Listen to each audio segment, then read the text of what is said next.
हम एक बारी दोबारा मार्केट में आपके द्वारा लोगों को बताना चाह रहे हैं कि इन ड्राइव आउट स्टेशन कई समय से दिल्ली में आ चुका है और काफ़ी अच्छी स्पीड से ग्रो कर रहा है। जिस तरीके से मैंने बताया कि इस साल का फेस्टिव सीज़न हमको 3 गुना ग्रोथ दे गया है। दिल्ली से ही आउट स्टेशन ऑर्डर्स करीबन 90,000 ऑर्डर्स एक महीने में जा चुके हैं और हमारा एक एवरेज डन रेट उसका 8 से 10% रहा है।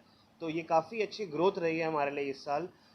हमने देखा है कि फेस्टिव सीज़न जो दिवाली का सीज़न रहा है, उसके बाद अब शादियों का सीज़न रहा है, तो लोग काफ़ी आउट स्टेशन ट्रैवल कर रहे हैं हमारी ऐप द्वारा। इससे हमारी कंपनी का भी कॉन्फिडेंस और बढ़ रहा है कि दिल्ली की जनता ने इसको एक्सेप्ट किया है और उसको काफ़ी प्रगति की दौर में लेके जा रहे हैं आगे। बात कीजिए दिल्ली के अलावा कहाँ किस शहर में आपका इनड्राइव का जो है आउट स्टेशन चल रहा है? इनड्राइव आउट स्टेशन जैसे मैंने बताया 2019 से हिंदुस्तान में रहा है। शुरुआत में हमने पंजाब के कुछ रीजन से शुरू किया था, जिसमें चंडीगढ़ हमारा सबसे प्राइमरी बेस रहा है। चंडीगढ़ से हमारी ओरिजिनल ग्रोथ की कहानी शुरू हुई थी। अब चंडीगढ़ के साथ साथ पूरा पंजाब, जिसमें लुधियाना, खरड़, पंचकुला जैसे एरियाज़ काफ़ी ग्रो कर गए, अमृतसर, अम्बाला। पैरेलली लखनऊ और कानपुर के थ्रू हमारी एक दूसरी ग्रोथ स्टोरी शुरू हुई थी उत्तर प्रदेश में, जो अब आपको इलाहाबाद, प्रयागराज जैसी जगहों पे भी काफ़ी अवेलेबल हो गया था। पिछले साल हमने वेस्ट बंगाल में भी इसको शुरू कर दिया था, तो कोलकाता में हमारी काफ़ी अच्छी पकड़ रही है। उसके साथ साथ महाराष्ट्र में, मुंबई, पुणे, नासिक में हमारी काफ़ी अच्छी पकड़ रही है। दिल्ली के साथ अब हमने साउथ में तमिलनाडु, तेलंगाना और आंध्र प्रदेश को भी लॉन्च कर दिया था, और इसी साल के अंत में, इसी महीने और या अगले साल शुरू में हम कर्नाटका और बैंगलोर में भी इनड्राइव आउट स्टेशन को लॉन्च कर रहे हैं। बात किया जाए अदर वेब ऐप का और इनड्राइव ऐप का, हाँ जी, तो क्या अलग है प्राइस को लेकर इसमें? देखिए, इनड्राइव का बिजनेस मॉडल ही सारे कॉम्पिटिटर से अलग रहा है। आमतौर पे अगर आप किसी भी ऐप कैब की ऐप पे जाते हैं, आप सिर्फ इतना डालते हैं कि मैं यहाँ से यहाँ जाता हूँ, और वो ऐप ही आपके लिए पैसे तय करती है, वही आपके लिए गाड़ी तय करती है। कभी कभी सर्च प्राइस में पैसे काफ़ी ज़्यादा भी हो जाते हैं। इन ड्राइव इस मामले में थोड़ा सा अलग है, जिसमें इन का मतलब है इंडिपेंडेंट। हमारे यहाँ हमारी सोच ये है कि पैसेंजर और ड्राइवर को दोनों को चॉइस होनी चाहिए कि वो क्या करना चाहते हैं। इसीलिए हमारा बिजनेस मॉडल इस प्रकार है कि आप कहते हैं कि मैं मानिए दिल्ली से जयपुर जाना चाहता हूँ और मैं 2,500 रुपये खर्चना चाहता हूँ।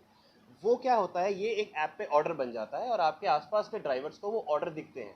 तो जो भी ड्राइवर उसको लेना चाहता है वो उस पर बिड करता है। हो सकता है कोई कहे कि मैं आपको 500 रुपये कम में ले जाऊँ, हो सकता है कोई कहे मैं बड़ी गाड़ी में आपको 300 रुपये ज़्यादा में ले जाऊँ। तो रियल टाइम में, और ये चंद सेकंड्स में होता है कि आपको अलग अलग ड्राइवर के बिड्स दिखना शुरू हो जाते हैं। जो आपको पसंद आए, गाड़ी पसंद आए, आपको ड्राइवर का समय पसंद आए और प्राइस समझ आए, आप उसको एक्सेप्ट करिए। तभी आपकी डिटेल्स उस ड्राइवर के साथ शेयर की जाती है, सेफ्टी का पूरा ध्यान रखा जाता है, और इसलिए हम कंफर्ट के साथ साथ काफ़ी सस्ते भी पड़ते हैं हमारे बाकी अन्य ऐप्स के। आपने बात किया कि ड्राइव महाराष्ट्र लेके दिल्ली या राजस्थान में, बात वहीं किया जाए नॉर्थ ईस्ट इंडिया और साउथ इंडिया की साइड ड्राइव है या नहीं है वहाँ के लोगों की? बिल्कुल है। हम, जैसे मैंने आपको बताया कि ईस्ट में हमने वेस्ट बंगाल में काफ़ी अच्छी पकड़ करी है। वेस्ट बंगाल में हमने कोलकाता हमारा बेस था, अब हम थोड़ा ऊपर की तरफ दार्जिलिंग की ओर भी जाना चाह रहे हैं। हर जगह पे कुछ यूनियन इश्यूज होते हैं तो उसको फैलने में समय लगता है, but it has been happening. South में हमारी पकड़ काफ़ी स्ट्रांग रही है, जैसे मैंने बताया कि तेलंगाना, आंध्र प्रदेश, तमिलनाडु में भी हमारी पकड़ काफ़ी अच्छी है। कर्नाटका में अब हम जा रहे हैं, आगे चल के हो सकता है अगले साल हम केरला भी टच करने की प्रयास कर पाएँ। तो ओवरऑल हम पूरा इंडिया कवर करने की कोशिश कर रहे हैं। सर, आप तो दावा करते हैं कि कवर करने की कोशिश कर रहे हैं, लेकिन जिस तरीके से ओला उबर का नाम लोगों के जुबान पे चढ़ा हुआ है, तो क्या लगता है आने वाले समय में ये इनड्राइव भी लोगों के जुबान पे चढ़ पाएगा? मेरा मानना है कि इनड्राइव लोगों की ज़ुबान पे चढ़ चुका है। दिल्ली की सड़कों में हमारी ऑर्डर्स ग्रोथ में ही वो जवाब मिल रहा है। कलकत्ता अगर आप कुछ समय में जा पाएँ तो आप जाके मुझे खुद ही आके बताएंगे कि वहाँ पर इनड्राइव ही चल रहा है, और अन्य कैब एग्रीगेटर्स वो अब नहीं रहे जो पहले हुआ करते थे। और इनड्राइव लाइक बाकी जो राइड हीलिंग ऐप्स है उनके कंपेयर अभी इनड्राइव जब जैसे जैसे लोगों को पता चल रहा है, लोग यूज़ करना चाह रहे हैं, वो खुद ही ऑटोमेटिकली यही यूज़ कर रहे हैं, क्योंकि जो आपका किराया इनड्राइव में आता है वो बाकी ऐप्स से कंपेयर बहुत कम आता है पैसेंजर्स के लिए, क्योंकि वो अपना किराया खुद तय कर रहे हैं। तो ऐसा नहीं है कि आज गुड़गांव से दिल्ली आना है तो हमें 700-800 रुपये देना है, ऐसा नहीं है। जो आपका मिनिमम किराया होगा, पैसेंजर्स भी एक्स्ट्रा नहीं देना चाहेंगे ना, तो वो जितना किराया सेट करते हैं और ड्राइवर्स भी देखते हैं कि हाँ उनका अपना, क्योंकि हम उनसे जो सर्विस फ़ी होती है ड्राइवर्स से वो हम बहुत कम लेते हैं जब हम नया शहर लॉन्च करते हैं तो हम कुछ नहीं लेते हैं ताकि ड्राइवर्स यूज़ करें, प्लेटफॉर्म को समझें, पर उसके बाद हम जो लेते भी हैं सर्विस भी, वो हमेशा 10% से कम ही है। तो वो क्योंकि सर्विस भी कम है तो ड्राइवर्स जो कमा रहे हैं वो ज़्यादा पार्ट उन्हीं के पास जा रहे हैं।